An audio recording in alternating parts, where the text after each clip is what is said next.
اللہ کے نام سے شروع جو بڑا مہربان اور نہایت رحم کرنے والا ہے۔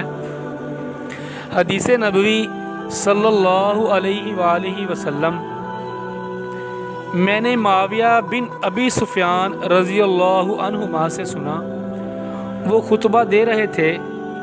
انہوں نے کہا کہ میں نے نبی کریم صلی اللہ علیہ وآلہ وسلم سے سنا، حضرت صلی اللہ علیہ وآلہ وسلم نے فرمایا کہ اللہ جس کے ساتھ خیر کا ارادہ کرتا ہے اسے دین کی سمجھ عطا فرما دیتا ہے، اور میں تو صرف تقسیم کرنے والا ہوں اور دیتا اللہ ہے، اور اس امت کا معاملہ ہمیشہ درست رہے گا یہاں تک کہ قیامت قائم ہو جائے، یا آپ نے یوں فرمایا کہ یہاں تک کہ اللہ کا حکم آن پہنچے۔